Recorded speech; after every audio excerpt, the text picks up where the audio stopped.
బాబు గురించి మేము ఎన్నో శ్రమలు పడ్డామండి. సైతాన్తో శ్రమలు పడి మేము ఎల్లాలో చర్చిలోనే ఉన్నామండి. ఇంకా పాస్టమ్ గారు మమ్మల్ని ఎంతో ఆదరించారండి. మీరు మర్చిపోకూడదండి. అలాగే నా బాబు ఎక్కడికి వెళ్ళినా కాలేజీకి వెళ్ళినా వచ్చి నేను బండి పాడేసి చర్చిలోనే ఉండేవాడిని. వచ్చి అమ్మ కూడా తినకుండా ఇంట్లోకి రాకుండా భయపడిపోయి వచ్చేవాడిని.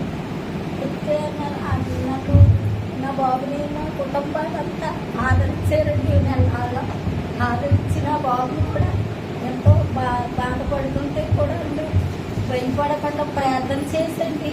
ఎంతో సైతంతో పోరాడి నా బిడ్డని నన్ను మా కుటుంబాన్ని నేమనిచ్చారండి. అందుకని అమ్మ కుటుంబంతో నా బాబుని కూడా మా అమ్మ అమ్మేసిందండి దేవుడికి. ఈ రోజు నీ పాట పెట్టుకుండా మరి వచ్చేవాడిని. ఆమె ఎంతో దేవుడికే తెలుసండి. ఎవరికి చెప్పుకున్నా బాధ తీర్చరండి, దేవుడికే చెప్పుకోవాలండి. కారణంగా నా బాబుని ఈ రోజు ఇలా నిలబెట్టాడంటే ప్రేమియండి. నాకు మా పాస్టర్ గారు కష్టము గారు తండ్రి నాయన ఆవిడికి తండ్రిని ఎంతో ఆదరించి ఎంతో చేసి వెళ్ళి ఎంతో మమ్మల్ని నేమనిచ్చినందుకు కృతజ్ఞతలు చెప్పుకుంటానికి కూడా దేవుడికి కృతజ్ఞతలండి.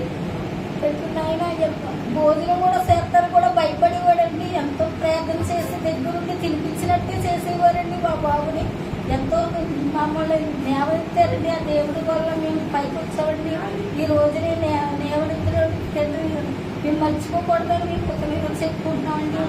పాస్టర్ గారికి అండి అని అమ్మ నింపుకున్నది ఇస్తానని ఈ రోజు పాడండి. అందరూ కూడా మనం క్షమించగలిగారు. ఎప్పుడు కూడా రాలేదన్నా మా బాబు నుంచి నేను చెట్లోకి నేను అలా వచ్చి పట్టుకున్నామండి. మా బాబు నేను ఎప్పుడు కూడా చెట్లో కూడా నేను అడగడం రానండి. మా బాబుకి బాగోకండి ఇంట్లోకి వచ్చాక మా బాబు బాగున్నారండి. మా మనడు బాగున్నారు.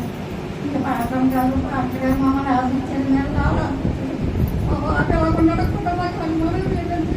ఉంటాడు నాకు అంత తప్పు వచ్చేసి పాఠం గారి దగ్గరికి వచ్చేసి పైపైకి వచ్చేసి మమ్మల్ని ఆశించాలని బాబండి. నీకు వచ్చి భయం ఏమి లేదమ్మా, నీ మాకు వచ్చి భయం ఏమి లేదు, నీ ఉన్నంతసేపు ఏం భయం లేదు, నువ్వు ధైర్యంగా ఉండమని వాళ్ళకి ధైర్యం చెప్పారండి. ఇక్కడికి వచ్చారు కొనండి దేవుడు కూడా నన్ను కనిపించి నీ మాకు వచ్చి భయం ఏమి లేదమ్మని పాల్గొడతామని చైతం కూడా అండి పాల్పెట్టారండి.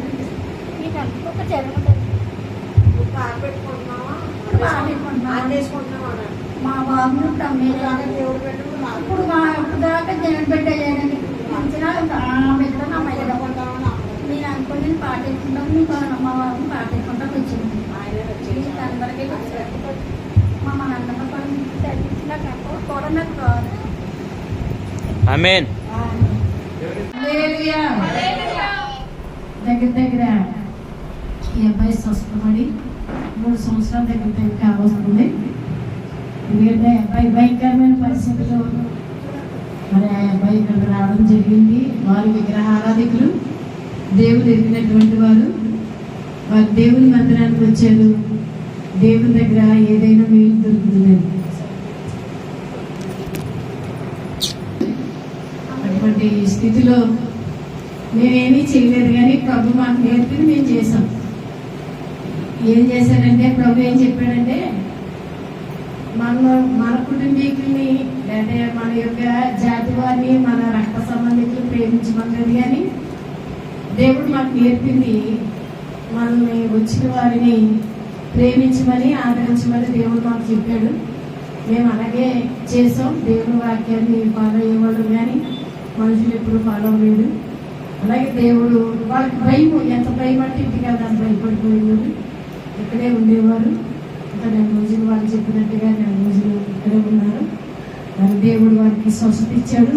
ఆ బిడ్డ మరి దేవుని సన్నిధిలో ఎదుటకులు అలాగే తను పని చేసుకోవడానికి ఇప్పుడు కృప చూపించాడు. కనుక దేవుడు వారి జీవితంలో చేసిన కార్యాన్ని బట్టి మరొకసారి దేవుడు స్తుతిస్తున్నాం. హల్లెలూయా, హల్లెలూయా, హల్లెలూయా. వారిలో ఉన్న ప్రభా ప్రతి దురాత్మ కార్యములను దూరపరిచారు తండ్రి దేవా ఈ బిడ్డకు నాయన స్వేచ్ఛనిచ్చారు, స్వతంత్రం ఇచ్చారు. అపవాది కాడిని వెలగొట్టినందుకు వందనాలు తండ్రి. నీ కృపలో కాచి కాపాడిన విధానాన్ని బట్టి వందనాలు తండ్రి. బిడ్డను మీరు దీవించండి.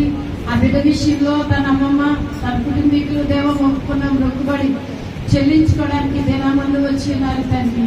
ప్రభా ఈ బిడ్డను మీ చేతులకు అప్పచెప్తున్నాను నాయన. ఈ బిడ్డ బ్రతుకు కాలం అంతా నాయన నీకు సాక్షిగా తండ్రి నాయన బిడ్డ నిలబడడానికి సహాయం దయచండి. లోకం ఆకర్షించిన లేని బిడ్డ ఆకర్షింపబడకుండా ప్రభా నీ దయలో తండ్రి నీ కృపలో కాచి కాపాడి భద్రపరచమని అడుగుతున్నాను దేవా. ఏ పని చేసినప్పుడు దానిలో స్థిరత్వం దయచేయండి ప్రభా, స్థిరపరచండి దేవా. గలిబిలు పెట్టుకున్న దురాత్మ యేసు నామను బంధించమని అడుగుతున్నాను. యేసు నామను విడుదల దయచేయమని అడుగుతున్నాను. యేసయ్యా ఈ బిడ్డను మీరు స్థిరపరచండి, స్థిరపరచండి దేవా. నాయన లైఫ్ లో స్థిరపరచండి. ఒక స్థిరుడిగా ఏర్పాటు చేయమని అడుగుతున్నాను. చేసిన పనిలో స్థిరత్వం దయచేయండి దేవా. చంచలమైన ఆత్మ లేకుండా తీసివేయండి. తన హృదయాన్ని నీ కంట్రోల్లో పెట్టుకోండి, తన శరీరాన్ని కంట్రోల్లో పెట్టుకోండి. నీ ఆజ్ఞలలో నడిచినట్లుగా సహాయం దయచేయండి. నాన్న గొప్ప దేవుడు తండ్రి. అయ్యా బిడ్డలు మీరు దీవించండి దేవా. యవనస్తులు దేవా తొట్టిల్లు పోకుండా నీ వాక్యం చేత దినదినము నడిపింపబడడానికి సహాయం దయచేయండి. అయ్యా ఇచ్చిన కుటుంబాన్ని దీవించండి, ఆశీర్వదించండి. ఇదిగో నాయన ఈ స్థలమందు బిడ్డ విషయంలో పాట పాడుతూ ఉంటుండగా దేవా నాయన వారు ఎంతైతే మొక్కుకున్నారో ఆ మొక్కుబడి చెల్లించడానికి వచ్చి ఉన్నారు. అంతకంటే ముందుగా మొక్కుబడి చెల్లించడం కంటే ప్రభా రక్షణ పాత్రలు చేత పట్టుకుని మీ నామను ప్రార్థన చేయగల శక్తి కుటుంబానికి దయచేయమని ఇదిగో నాయన బిడ్డని దీవించండి, తన కుటుంబీకులు దీవించండి. తల్లిని తండ్రిని ప్రభా తోబుట్టుని కూడా మీరు దీవించి ఆశీర్వదించండి. అలాగే అమ్మమ్మను దేవా తాతయ్య వారి కుటుంబాన్ని కూడా దీవించండి, రక్షించండి. ఇదిగో కూడా వచ్చిన సహోదరులు అన్నారు ఆ బిడ్డను కూడా మీరు దీవించండి. తనకిచ్చిన సంతతి తన కుటుంబాన్ని మీరు దీవించండి. ఆ బిడ్డకి ఏం అవసరంలో అవన్నీ తీర్చండి. మీ నామానికి మహిమ తెచ్చుకోండి. ఇదిగయ్యా వారు మీ సన్నిధికి తెచ్చిన అయ్యా అల్పాహారాన్ని ప్రభా కానుకలు మీరు దీవించండి. అది మీ పరిచయం నిమిత్తంలో వాడబడడానికి సహాయం దయచేయమని యేసు నామమున అడుగుచున్నాము తండ్రి. ఆమేన్.